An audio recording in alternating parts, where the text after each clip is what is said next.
Have you heard of Masonic Con? Did you know that one came to Kansas? Well, it did. We're going to talk about just what that means, what the event was like, and how it was received right here in Kansas. Stick with us. We have an amazing episode for you right after this on Historical Light. Welcome back to the Historical Light Masonic Podcast, dedicated to illuminating our past and bringing our Masonic history to light since 2016.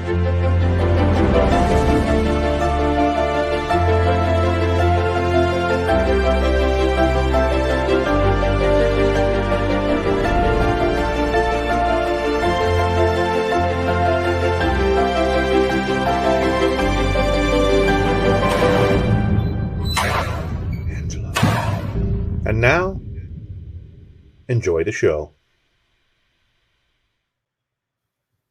Welcome back to Historical Light, an independent Masonic show focused on the historical events and aspects of Freemasonry.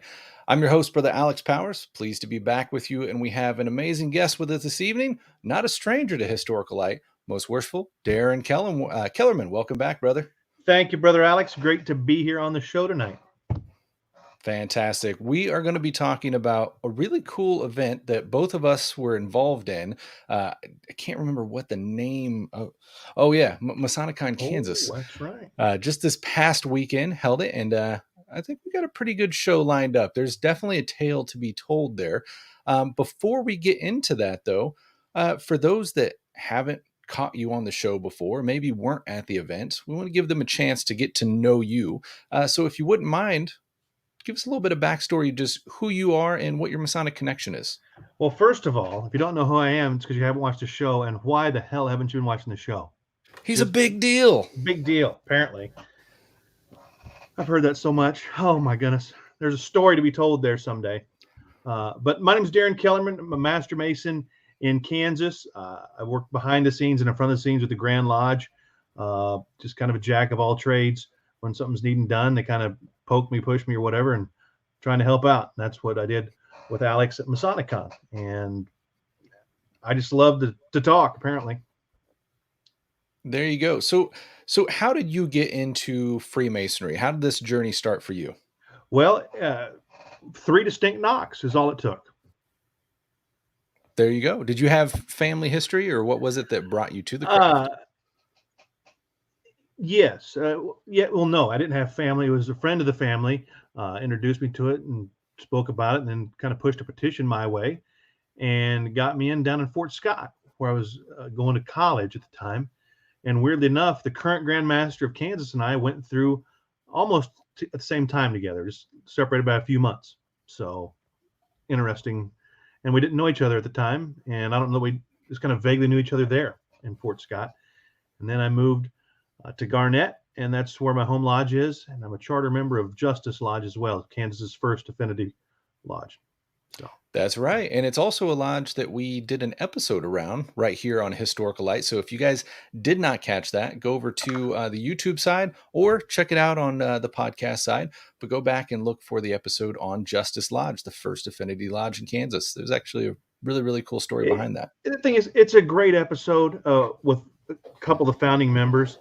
But there are so many great episodes here on Historical Light. I mean, Justice Lodge is a good one.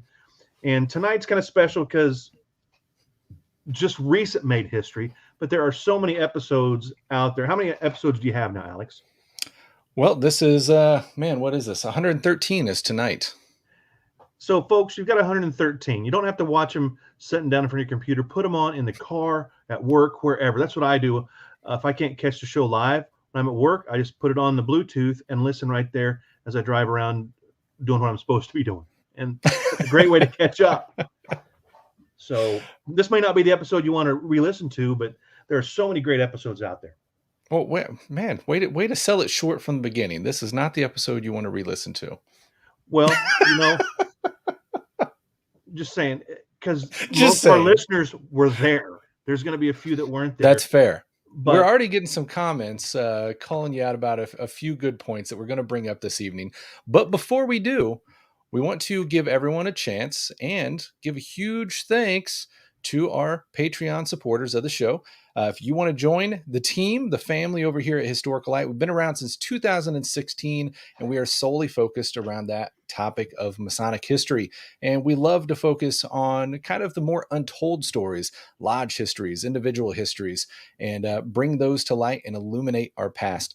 If you want to help us support that mission, you can do so by going over to the website, historicallight.com/support, and join us on Patreon. And yes, if you're like Justin and want to ask, you can do that through PayPal.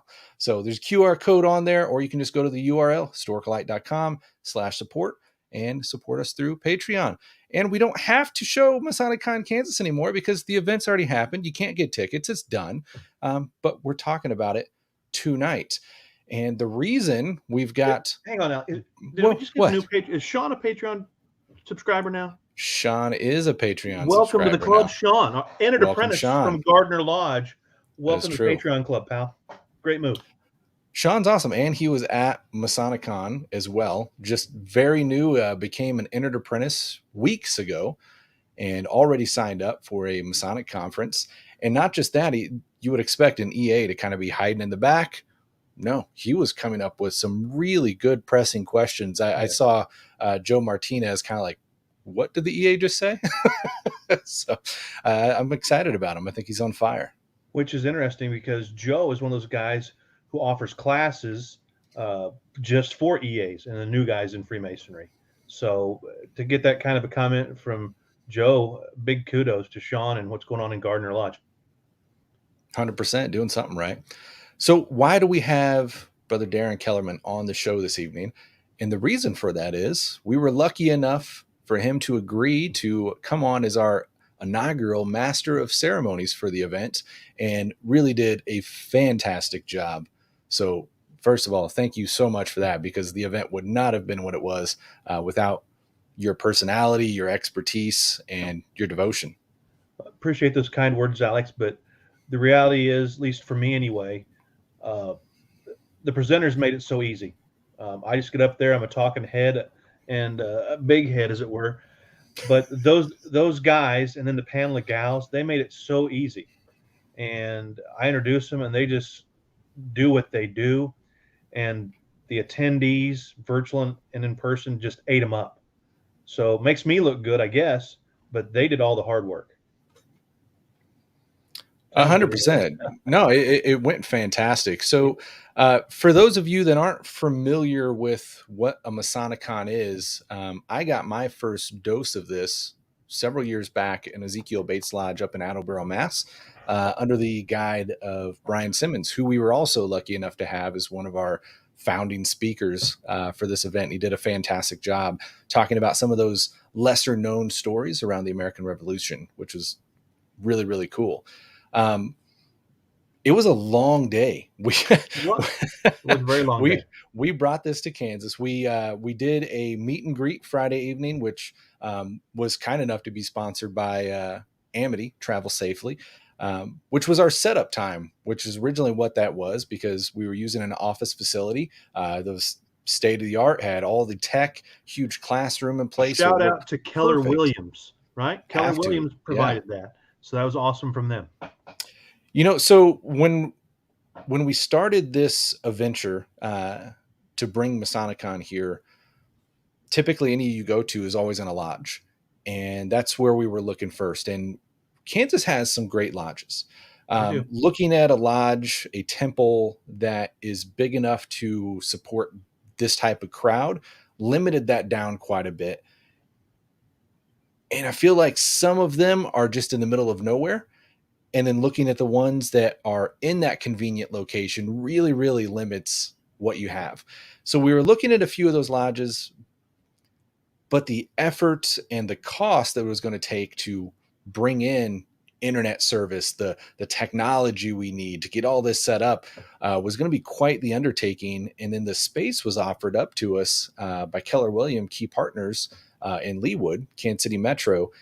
And we went and checked it out, and it was amazing. They've got this huge classroom facility with all the tech that we could really want already there on site. Don't have to pay extra for it. Amazing internet connection. All these conference rooms that are glass, So they worked like a brick and mortar storefront for all the vendors, but they're glass, so they're not like shoved away in a corner either. It's all right there in front of you, which worked fantastic. And being in Prairie Village, it's KC Metro, so it's very easily accessed by everybody. So we had Friday night as a setup period, and Amity was nice enough to say, okay, well, we'll get some drinks and some platters and stuff like that. And we'll make it a meet and greet. So we invited everybody out, had a wonderful night Friday night, and then Saturday Well, hang on, was all Alex, day. before you don't go too far past Yeah, Friday, yeah. because we had some of our guests provide pizza as well, just out of the blue. That just is threw down true. 9 pies for everybody that came. Just spur of the moment, spontaneous, just bam, and threw those pies down. So that right there was the Masonic Roundtable, the guys over at TMR, the Knights, and I don't know. I want to say it was Brother Jason Richards that got the random hair up his backside on that one. It just comes over and says, "We ordered dinner for everyone." And that's what these Masonic Con events do. Just because the I don't want to say loose structure, because they're very structured, but it's a very relaxed event compared to the more structured lodge or Grand Lodge type events. This is very relaxed. And you were talking about Brian, the founder of Masonic Con. I'm expecting just the Godfather. He's squared away. He is squared away. I didn't realize the attire was casual. He presented in shorts, and that is new to me. Where did he lose his luggage? He did not. But while he didn't bring the jacket and tie, he brought a hell of a presentation. Yeah, just knocked it out. I think that threw a lot of people off because it was posted and I answered numerous emails. What's the dress? Well, what about the festive board? Well, what about? There's not going to be time to change, guys. We've got a packed one after another day. So the reason is, well, just generally the Masonic Con community takes on more of a casual essence, especially in our case. I told everybody, come in whatever best suits you. If you want to come in a suit, there will be suits present. If you want to come in a t-shirt, come in a t-shirt. There'll be t-shirts present.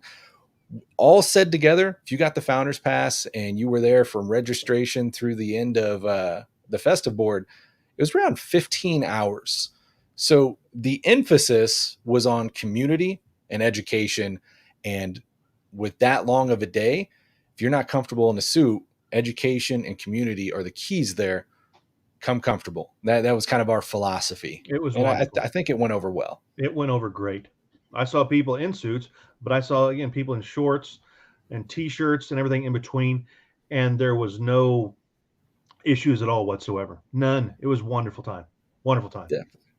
So we got some comments coming in over on the Facebook side. I want to throw them in here real quick before we continue the story on. We've got Brother Kenneth Beeler saying it was an epic event. What's up, Kenneth? Brother Marvin Fletcher. Hey, Marvin. Saying, hey, brothers Alex and Daren. Brother Beeler saying the lawnmower man. That's a story there. We got. We'll have to tell that in just a minute. Let's see. Brother Mark Reeder here. Good evening, brothers. It was a great event. Most wishful Tony Borum saying hello. Brother Gelling saying good morning, brothers.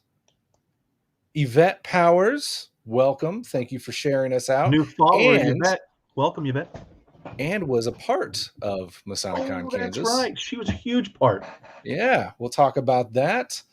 Let's see here. Most wishful Born saying, what was the story with the tie changes by Brother Daren all day Saturday? Not recalling that at all. All I know is we had a vendor there. Craftsman Apron had some ties, and I wore a Craftsman's Apron tie. I don't know. So talking about ties, just going a side tangent here to give Craftsman's Apron a little shout out. Brother Justin Staley, who's a supporter and a member of my lodge and was there helping out with the event. He bought his first ever Craftsman's Apron tie at the event. He spent the $40. He got himself a tie. $40? $40. But not only a tie, he got his very first ever bow tie, self-tie bow tie. So for me, I wasn't sure what tie to wear. So I brought every tie I've worn throughout, well, not every tie I've worn, but all the Grand Lodge of Kansas ties over the past decade. And there's 10 speakers, and I had 10 ties. And so I brought those, didn't wear them in any particular order, but I changed out between speakers just to see if they would catch on. And so I got to know the smokers outside really well because I'd go out to my car, get a new tie, and what are you doing? They figured it out after a while. And then for the festive board, I put on a bow tie, and I have not worn a bow tie since 2015 because I told Pat Craddock, the proprietor of the Craftsman's Apron, that I would no longer wear a fake bow tie. So it's been 7 years since I put on a bow tie. Thank you very much, past Grandmaster Tony Bourne, for helping me tie that. And I was so proud of that tie. And, you know, I appreciate it, Tony. And I look at well, actually, Alex is the one that caught it. But Tony helped me tie that tie upside down. Appreciate that. I never noticed it during the event. I caught it afterwards in the pictures. But that's what makes it even funnier, is whether Tony knew it or not at the time, that makes it even more special. So, you know, that's what it is. So we had Brother Beeler throw in here the lawnmower man comment, and that's one that has to be addressed. So the story here is I threw Brother Kellerman under the bus before I even introduced him at the event. You did. And I think it was a little bit obligatory. One, just because he's a big deal, but two, because he involved a random neighbor of mine, and now I got to move because I don't even know who that person was. The story here being, I don't know exactly what happened. I chuck it down to stress about the whole event. Who knows? But a few nights prior, I woke up in the middle of the night and just this extreme chest pain that I've never felt before. Tried to push through, and then it got to a point that was a little scary, so we went to the hospital. Long story short, everything's fine. Alex is OCD, folks. I am. He's not just stressing every little thing from Masonic Con. He made these name badges. They're great. They have everything on them. But then that's not good enough for a name badge. He had to put the schedule on the back, and that's not good enough. He had to put a QR code on the back as well. Oh, yeah. We built an app for the event. Oh.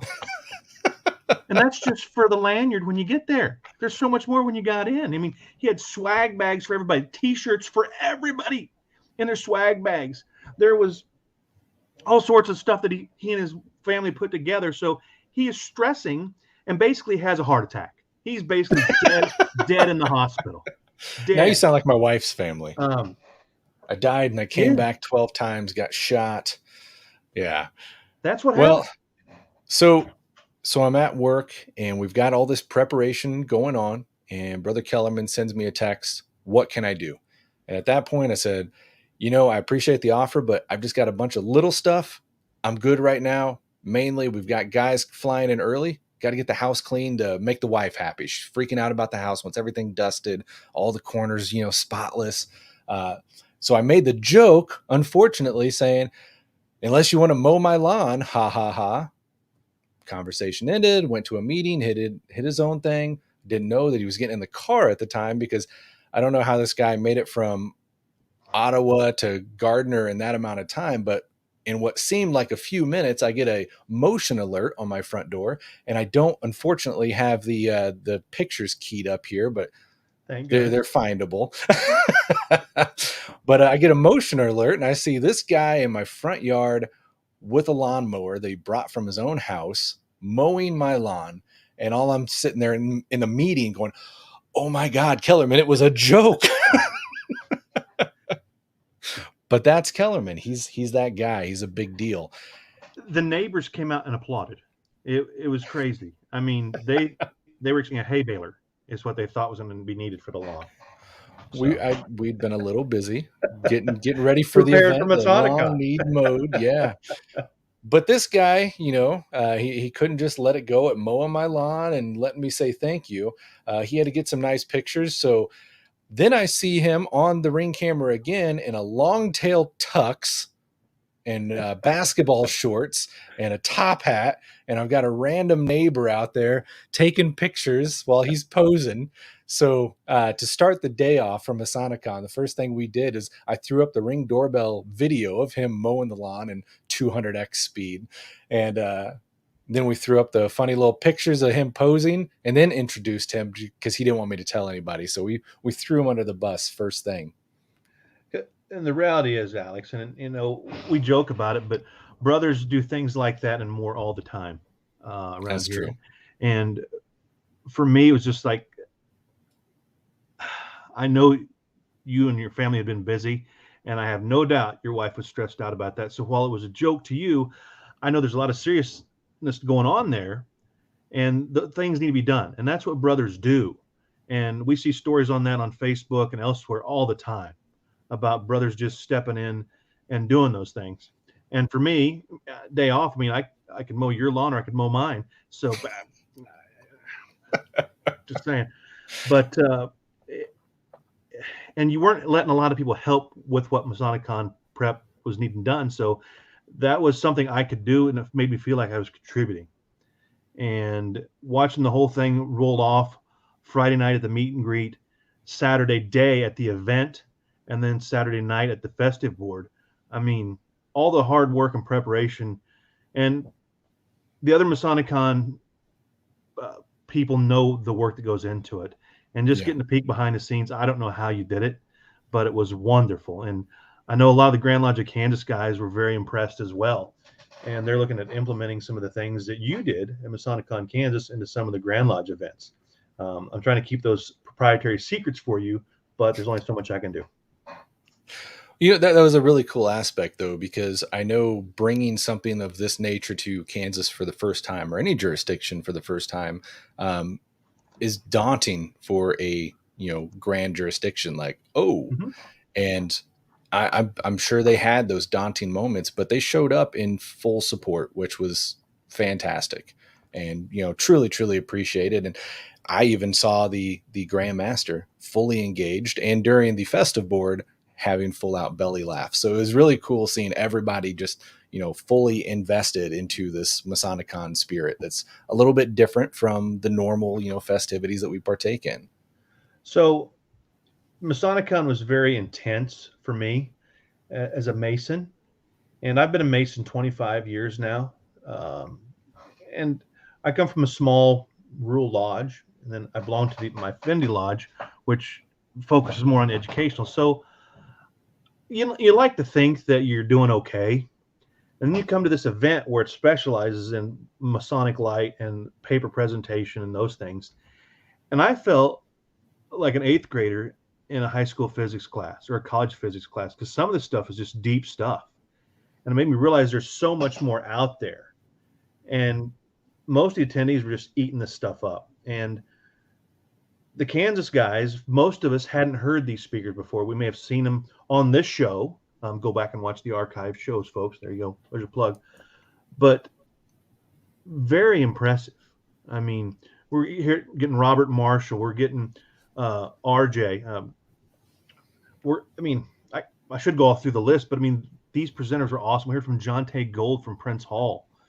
Just Now, wow. Jonte deserves a special shout out. So Jonte is a Kansas Mason on the Prince Hall side, and had really a fantastic presentation lined up that he Great. still delivered.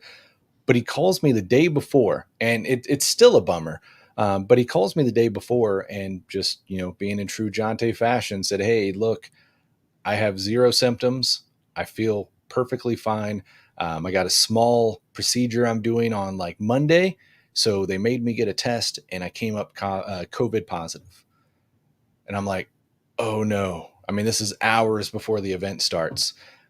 He was gracious enough and worked with us and was able to come on virtually and still delivered a fantastic presentation. But so bummed not to have him there in person, especially when he felt completely fine even the next day. But in today's world, he was a true brother. Didn't hide that fact. Wanted to make sure everybody was as safe as we could be, and brought that forth. But thankfully, due to the power of Zoom, we were able to bring him in and still have a fantastic presentation by him. Really knocked it out of the park. He did. And just to get spoiler alert for him, I did report on his activities to Grandmaster Boykin and the Deputy Nice. Grandmaster Eves about how impressive that I thought he was, and just that he went above and beyond. Just doing that because there's, some presenters, non-Masonic, wouldn't even have phoned it in, as it were. They just wouldn't have no-showed, and we'd have had to, find a presenter at last minute. And I know that was a thought at the beginning of the day, but he was there spot on time. Yeah. Well Well, done. and his presentation was key because he was presenting, especially to this show, on the history of the foundings of Prince Hall Masonry in Kansas, which is not a widely told story. So it was crucial to have that history brought forth, shared and respected at that event, and he did an awesome job bringing that forth. So, and what many don't realize, because just when you're at the event, you don't think of these things, but he was one of 3 times that there was a standing ovation during the whole Yeah. event. He was the first one Oh yeah. after his presentation. And then there were 2 during the festive board. Just one of those things, spontaneous, very moving when it happens, totally unexpected. Well, there was one other standing ovation during the daytime, and that was for the first panel discussion, Oh, yes, for the ladies' which panel was, discussion. yes, first time we've had a full ladies panel discussion, and my wife Yvette was part of that, and they hit some really good points that made some Masons uncomfortable. I heard one of them when she kind of called some people out and said, "You're killing Masonry," and you heard, "Ooh," go through the room. But there was some points needed, and They had some very man, good points. I would think maybe in the future we can expand on a ladies' panel yeah, or the ladies' perspective, or I guess co-masonry. I think that's a very good topic, but co-masonry is definitely different than what we presented. This was about the ladies' involvement with their masons, and it yeah. was very eye-opening for a lot of us. So yeah, I mean, Masons in general, we get together all the time. We're trying to fix masonry, and we have those conversations. And there's obviously that perspective from non-Masons being in the public, but the wives or our Masons ladies have this like really unique perspective because while Yeah. they're an outside perspective, they've also got this unique inside perspective. Well, not fully inside. They've got an inside perspective that you can't dismiss. They've got very valid points and valid views.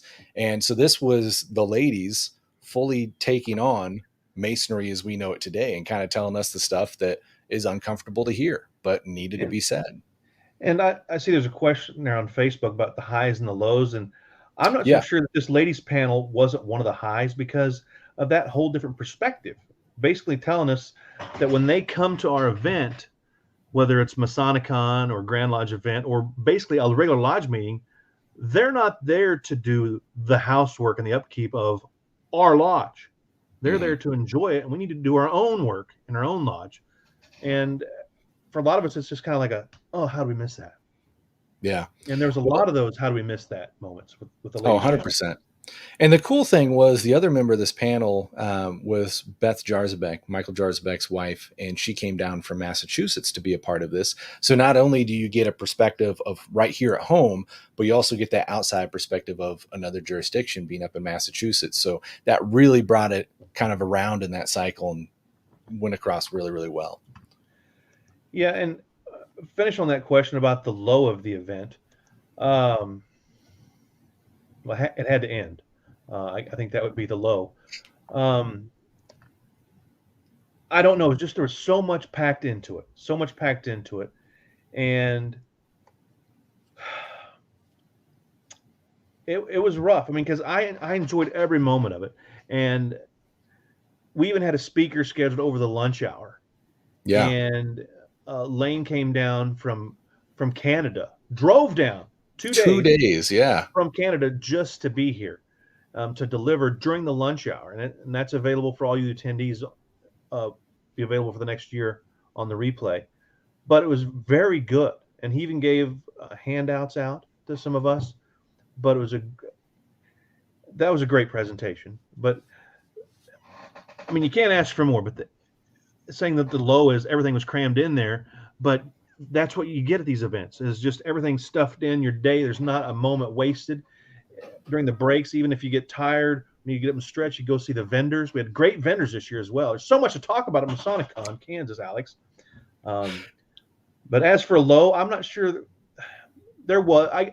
I could have been better prepared for the panel that I moderated.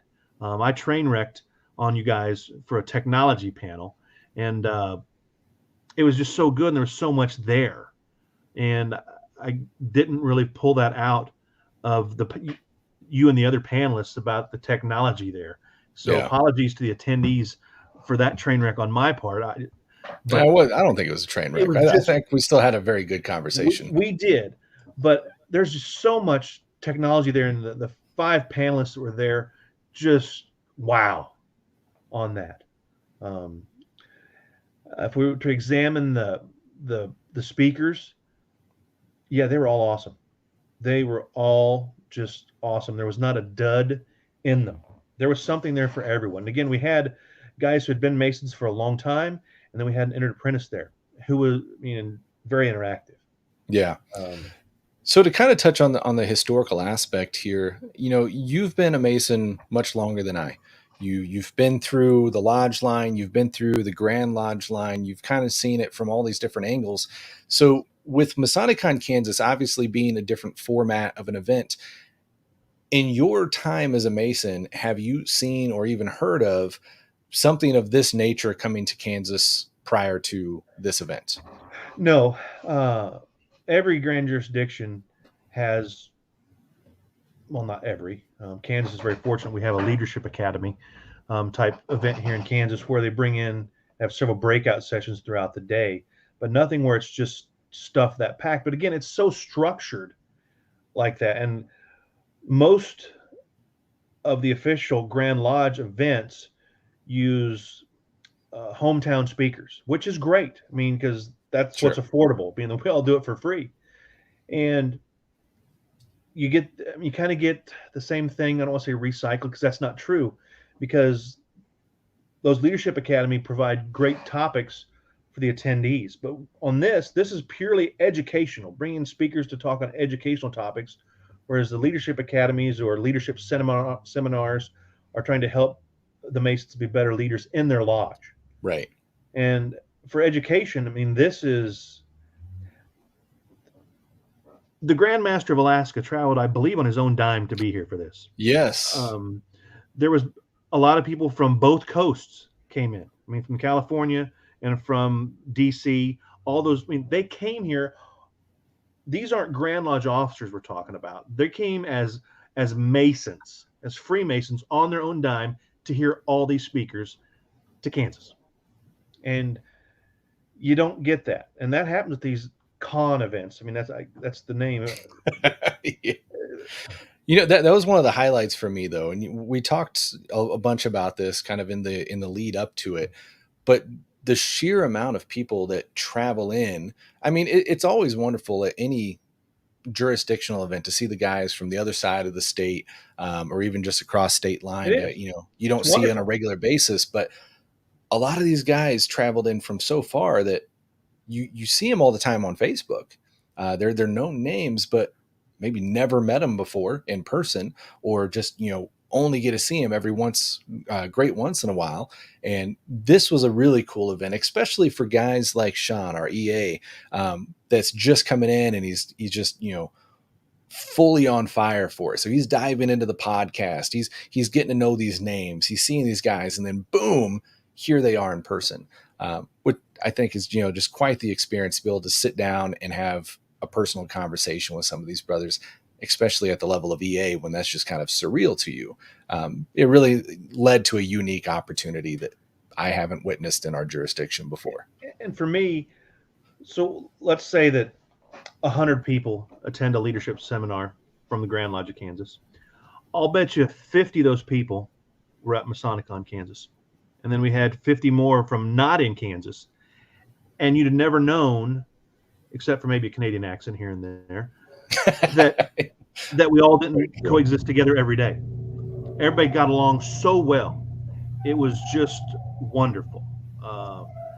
So it was like seeing those brothers. Is that a garage door? Or is your house haunted? Yes, it's both. It's both. So we may have some little people hearing here in a little bit.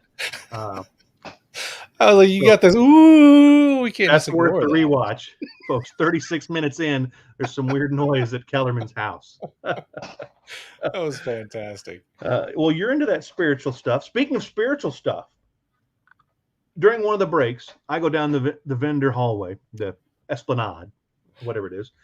And again, Keller Williams has this beautiful thing. Their associates cleared out some of the rooms for us to use for vendors. And thank you to the associate that gave me the Employee of the Month spot to park in. I did appreciate that both days. So thank you for that. Got an up close spot.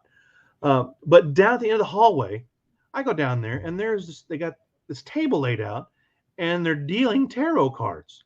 And I think it was Vale and Vow. Is that their name, or Vow and Vale? I think. I'd have to look it up. I She apologize. came highly recommended. Yes. I've never met her before. And of course, I'm like, what? Because I didn't really, that was a part of Masonry that I didn't know some of our guys were into. Mm-hmm. And I had several brothers come up to me and tell me how awesome it was and how spot on they were. One of them a Kansas Mason, one of them not a Kansas Mason, both men who I respect, just enamored with what they were told by these people. And it was very eye-opening. I mean, all our vendors were great. And for me, that's not something I've been exposed to before. But now I'm like, man, I wish I'd have done that. So put them on the vendor list for next year if you have it again. No, it's one of those cool things. It's not directly Masonic, but it aligns with that spiritual side of things that a lot of Masons are into. So it certainly does. Yeah. So when we kind of reached out to our attendee base and asked about what type of vendors they wanted to see, that recommendation, there's that ghost again, that recommendation came up several times. So reached out to some people in the know, and this particular tarot card dealer came in very, very highly recommended. Never met her before, but we went ahead and invited her out. I will say, never heard a single bad word about her. Every single person that went back there was just floored and had nothing but great things to say. When I went out for a tie change, I had a brother chase me down to tell me how spot on she was. And I mean, and what he was telling me, they worked with the youth groups, these well-traveled things like that. I mean, obviously, if it's a Mason well-traveled, that's a gimme. But some of the other stuff, not so much. So, but that is another amazing thing about this event, because most Masonic events that I've ever attended, you don't ever see females, whether it be in the vendors or in the audience. And Masonic Con Kansas, and other Masonic Cons are open to anybody. I believe there was even some, I'm going to call them civilians. There are non-Masons. Is that correct, Alex? There was at least one non-Mason in attendance? Yes, there was some non-Masons, correct. Just people generally interested in Freemasonry. There was also, like, my family. I had my dad running the tech booth, which was pretty cool. Well, and your mom was running the registration. And your sister was there as well, right? She was, yeah, Haley. So it was just wonderful event. I mean, a family event. And not saying we're going to have the little Kellerman kids running around there, but they would have loved to. But for those people who didn't come, they need to think about that for the future, whether it's in Masonic Con Kansas or traveling. There are so many Masonic. Hi, guys. Hi. What's going on? Oh, hey, look at this. Look at that shirt. Hey, there it is. Both of them. Well, hey, come on in. Representing. What's up, guys? Hello. Oh, here, move your doll so everybody can see those awesome shirts out of Dad's swag bag. Look at that right there. Did you guys like your shirts? Yeah. All right, you got to come to the next one then, all right? Okay. All right, we'll see you there. So here's an awesome story for everybody, because Alex is also the director of the Kansas Lodge of Research. And they were a sponsor for Masonic Con, and they have these archival kits. And if you haven't been exposed to those inside or outside of Kansas, they're awesome. They're a way for your lodge to archive all the. Are you yawning? Yes. Are you finding your dad that? Goodness gracious. Get that a lot. Anyway, so Alex has these beautiful kits set up to travel, except the combination has been forgotten on one, wasn't it? Uh-huh. The combination is something that's very common, especially if you're a fellow craft, and involves maybe some prime numbers. And that combination did not work. So I asked for some big help, and we had our Masonic Con t-shirts on, didn't we? Mm-hmm. So did you figure out the combination? Yeah. What was it? 000. 000, which might indicate that somebody never set the combination. That's why we get paid the big bucks. Big bucks. All right, guys. Say goodnight to everybody. Good night. Good night. Thank you for coming on. So they were so concerned about how long I was going to be gone, and still back there, is it? But there were so many great things about Masonic Con. For those people who attended, please leave in the comments what you liked about it. Definitely. For those who didn't attend, maybe you tell us what you wanted to see, want to see at another one, or where you'd like to attend. And they are all over I won't say all over the country, because there's only about 7 of them, I think, or 8. And there's little whisperings going on behind me. Well, we'll see in a little bit. Talk to your mother. Okay, Dada. Makes me a better dad. It does. It does. But, for the people that know me at Masonic Con, they did ask about the kids, because the kids are, just like you saw, just a part of what I do. And it's wonderful, Alex. The event you put together was great. The presenters were great. Go ahead. I hear that so much, and it was my honor to kind of be that conduit. But the truth of the matter is, like, these events would never come about, first of all, if it wasn't for this strange little idea Brian Simmons had, just for a lodge event that blew up.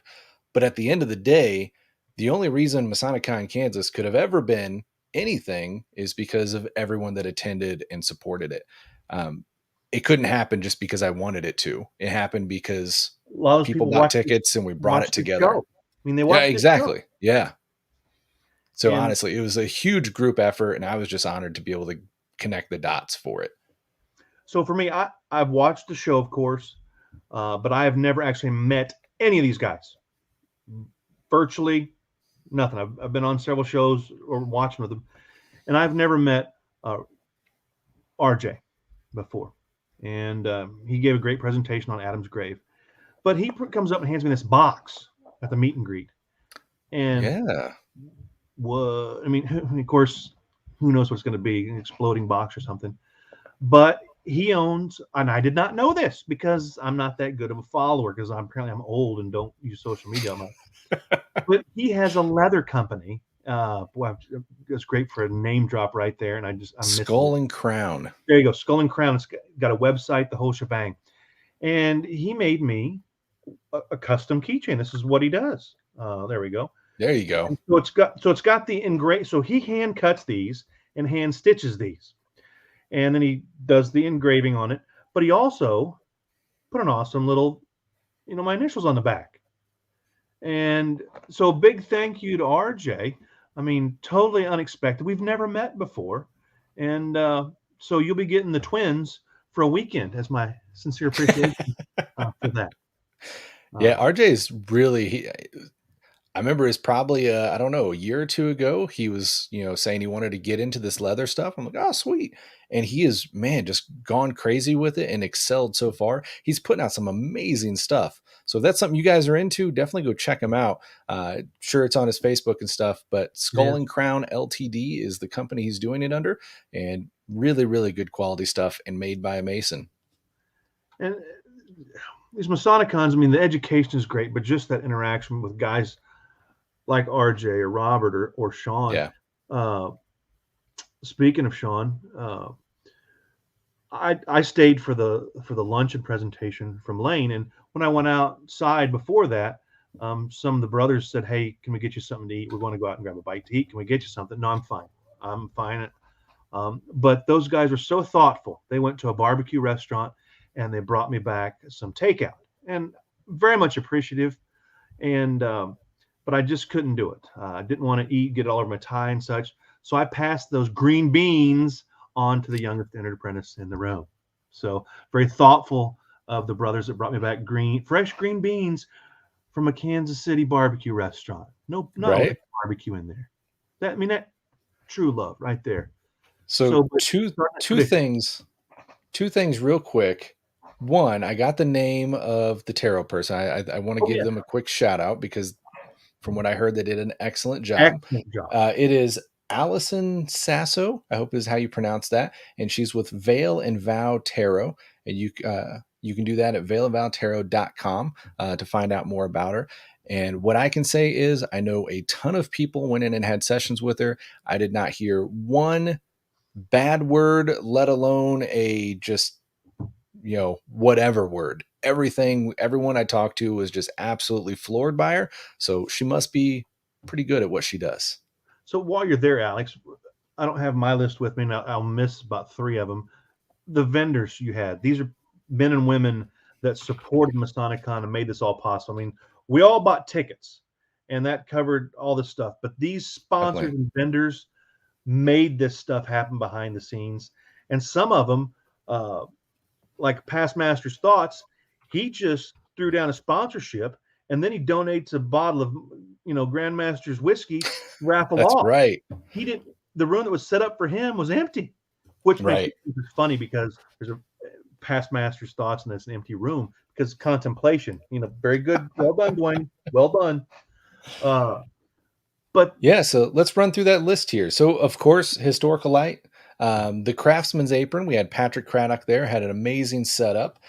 Amity, Travel Safely. We had Jeremy out there from Amity. He was, he had a huge setup, huge and he was displaying and selling the new Amity signet rings, which signet are ring. pretty amazing. And he was also part of one of the panel discussions. He sponsored the meet and greet that night or Friday night. So huge shout out to the brothers over at Amity. Kansas Lodge Research was a sponsor, had the archival kits there on site. And I think that was key because not only are there still Kansas brothers that need to see those, but with all these other guys traveling in, one of the really cool things about the Lodge Research and this program has been not only are we actively saving history here in Kansas, but we've had so many other jurisdictions reach out and ask, what are you doing? How are you doing this? What equipment are you using? So this was a cool opportunity for them to see it in person, be able to touch it, see the model numbers, all it's right there. Because our lodges here in Kansas are old at 150 years old, 160 years old. But on the Yeah. East Coast, they're coming around to that, 300 over there. So some of those lodges back east are definitely needing these archival kits. So it's good to have those there. So before I continue on with our sponsors, I got to give an angry shout out, not really angry shout out. Robert Marshall, co-host of the show, is commenting, but is not on the show. What the heck, man? Where are you? Jump in here. Let's talk. He was a vendor as well. His He lodge, was. they were there and had some wonderful coffee. Robert also has a presentation about honey and coffee and stuff and Freemasons. But I'm gonna busy. Is it Busy Brew? I'm gonna mess Busy that up. Brew Coffee. Busy Brew That's Coffee. it's through his lodge. Waco 92 is who puts that on. And I've bought some myself, and I can tell you it's not just a lodge program, it's actually really, really good coffee. Truly enjoy it. And Robert had Let's a see. great presentation. He As did. well. He He knocked it did. out. We also had the brothers at the Masonic Roundtable were a sponsor. They were fantastic. Also bought all the pizza during the meet and greet, which wasn't just like Domino's or Pizza Hut. Like, I don't know where they ordered it from. Some local place that was fantastic. And I need to get the name because I really enjoyed it. And I want to go Because I back. heard them when they were looking for the 5-star pizza place there. I mean, they were looking for a top-notch pizza place. Yeah, it wasn't cheap. I know that much. And they got these pizzas that were like massive, but it was Well good. done. It hit the spot. Well Well done, done. TMR. We also had the Traveling Man Masonic Podcast, Whence Came You Masonic Podcast with RJ Johnson, a Past Master's Thoughts, Brother Dwayne Marshall, and he did, as well as you mentioned, offer up that bottle of Old Masters whiskey, and he did so because it was one of the limited edition ones that was in the fellow craft position to match the logo for the event. We also had Castle Island Virtual Lodge with Brother Nick Lane that drove down from Canada. As we said, Busy Brew Coffee at Refreshments Masonic Podcast and the Southern California Research Lodge. Brother Dago flew out from California to be there and have items out as well. So really, really a well-rounded event, some great sponsors, great vendors, and just brothers from all around that had really, really epic time, especially with the festive board. The festive board was great. I've been a part of several festive boards, several table lodge events. And this was very unique for me. And I guess it's not to the Masonic Con circuit. Normally they have the traditional 7 toasts, to this, to that, all the standard toast. But at Masonicon, there is a theme. And I know back east they sometimes do revolutionary heroes or figures. But here in Kansas, our host, Brother Alex, had picked influential historical ties to Kansas Masons. And it was crazy good because there's some stuff that popped up in there that nobody knew about. The inventor of the microchip from Kansas. Who knew? Everything that we use today, what we're doing now is all because of a guy from Kansas, and it was so influential to me.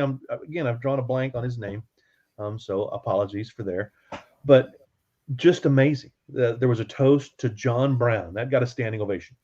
Yes, it did. Just wonderful. Dr. Naismith, Michael Jarzabek brought back Brother Naismith's demit from his home lodge back in Massachusetts. And some other brothers, yourself included, took him over to KU to visit Dr. Naismith, some of the historical highlights from here in Kansas. We did. And so Brother Jarzabek, his presentation was phenomenal. It delivered a side of Naismith that I never knew before and opened my eyes.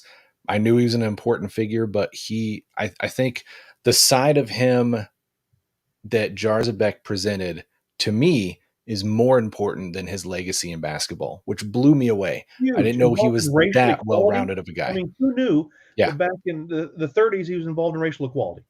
Yeah. Just so one of the stories there, and I'm going to butcher it here, but I think it was one of the students who was black that came in, and he just kind of told him, "Hey, I'm going to be your new assistant." And he said, "Well, who told you that?" "My dad did."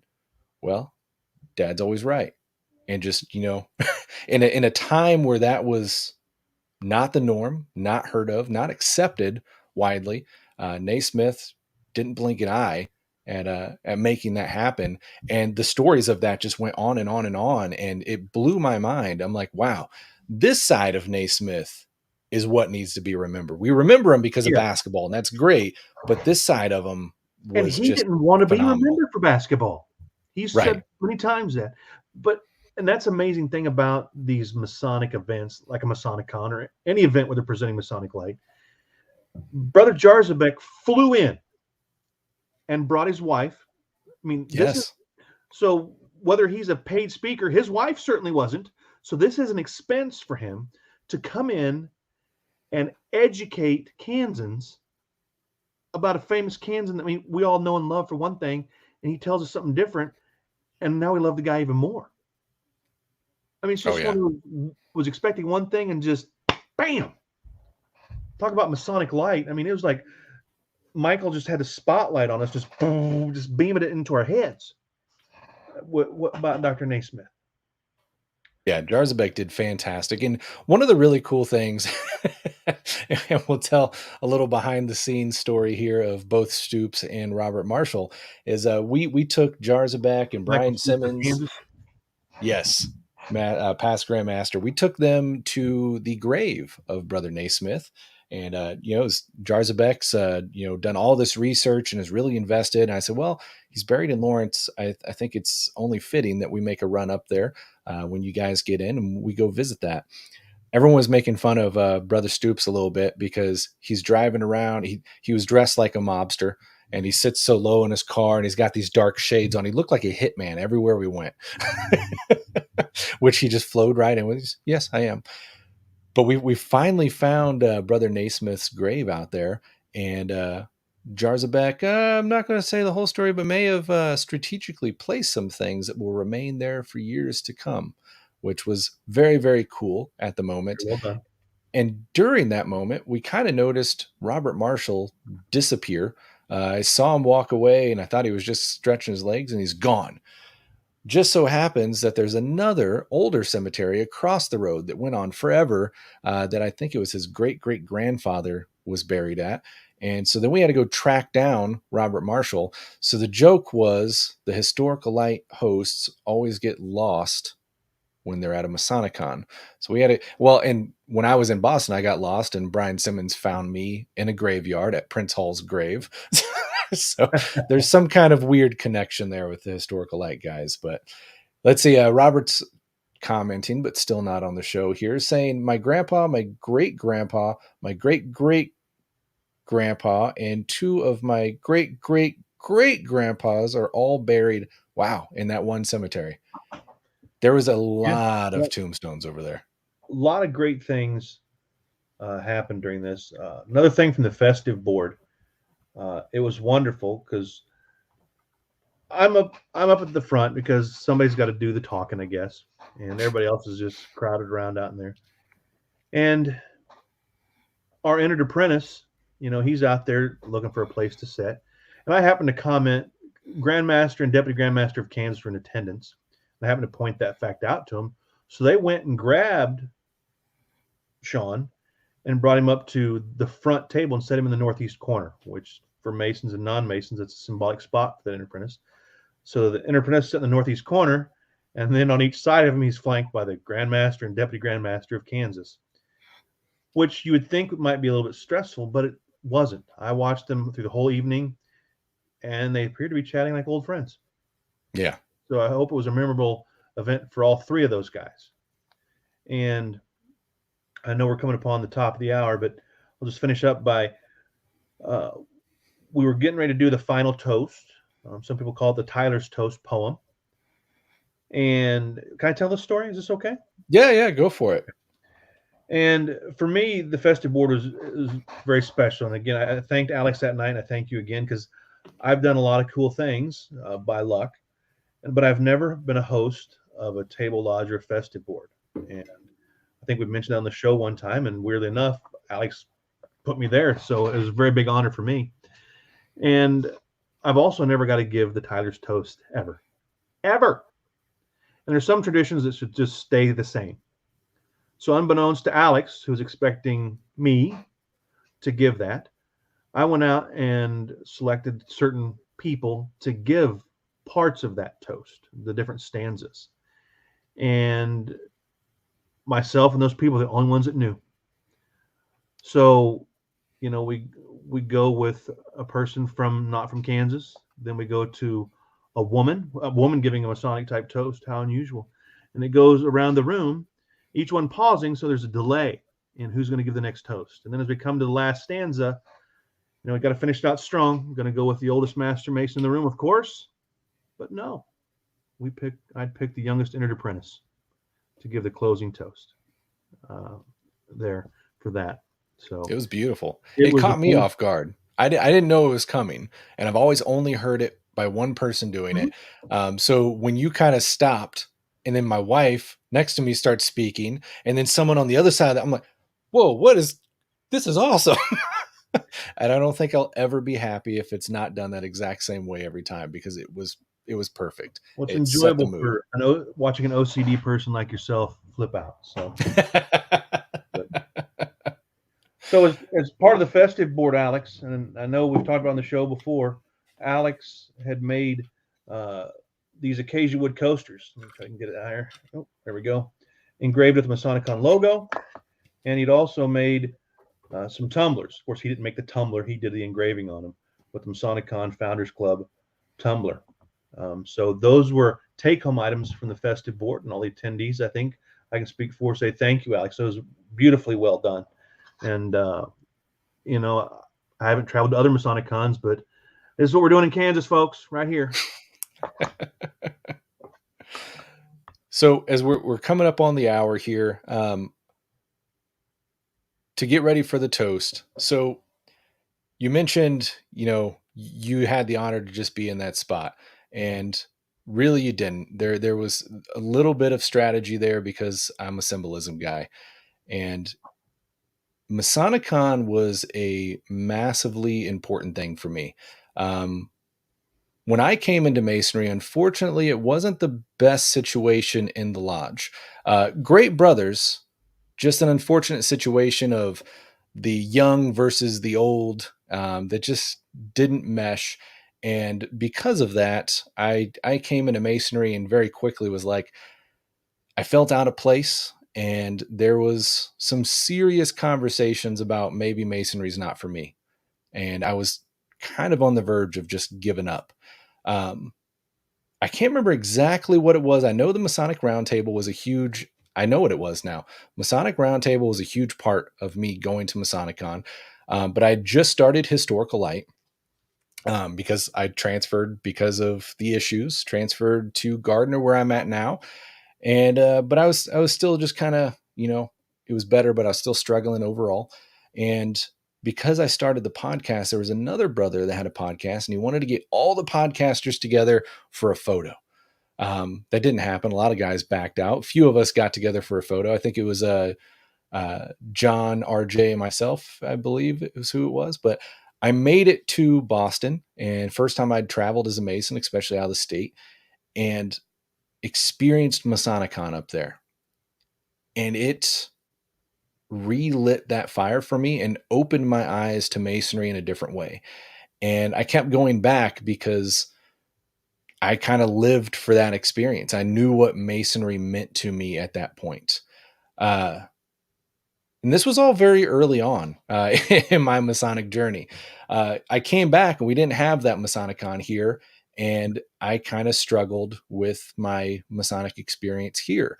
But there was one brother that really stood out to me and to me demonstrated what Masonry was. And that was Brother Daren Kellerman here.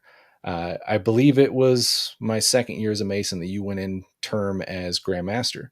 We'd never had the pleasure of meeting formally, but you went up there and you popped that top hat and just your formality and how you cared for Masonry. It screamed to me. And I was like, oh my God, Masonry is alive. And you also kind of reignited my passion for Masonry, my drive to stay involved. So I thought it was tremendously important, even though kind of no one knew about it, the symbolism of having both Brian Simmons, who kind of started that journey, and Brother Daren Kellerman, both involved in this inaugural event, for me was personally huge. I know this story is not one of a kind. I know a bunch of brothers out there have a variation of this story of what kept them in the craft.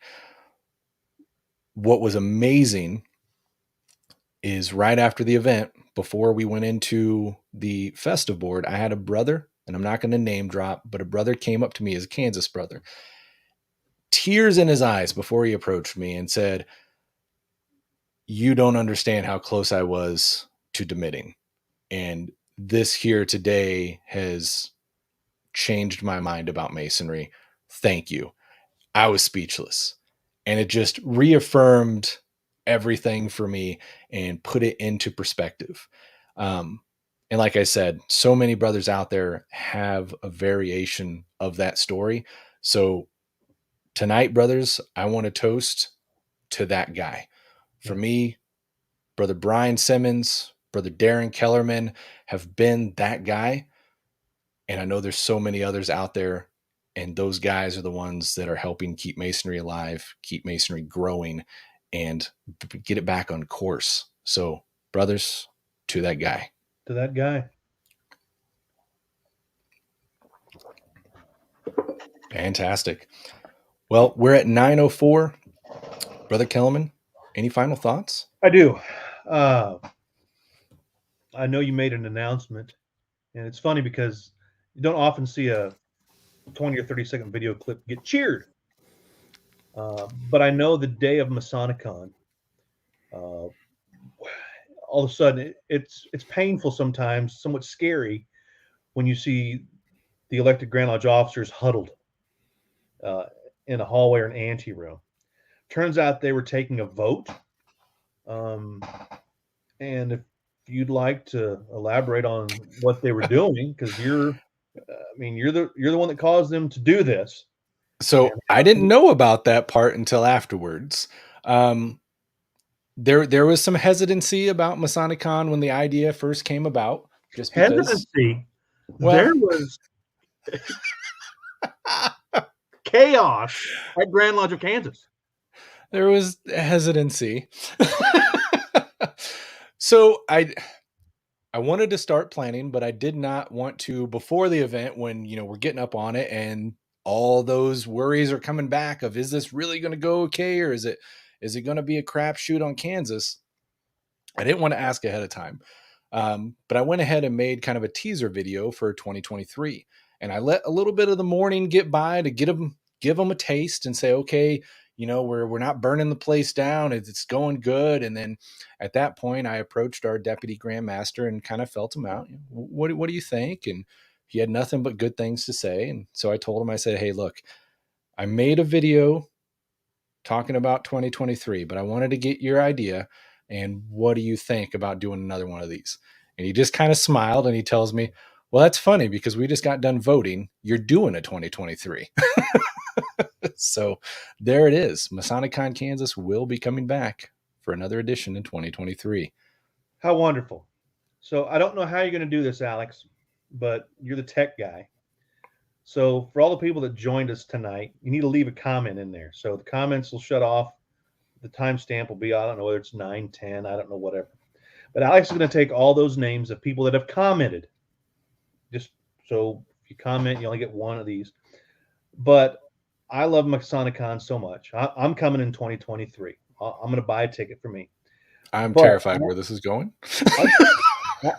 I want to buy somebody else a full package ticket attending. I'm not going to won't buy their hotel. Unannounced. I mean, so don't give me a, oh, hey, Kellerman's buying $1,000 Super Founder Part 2 ticket.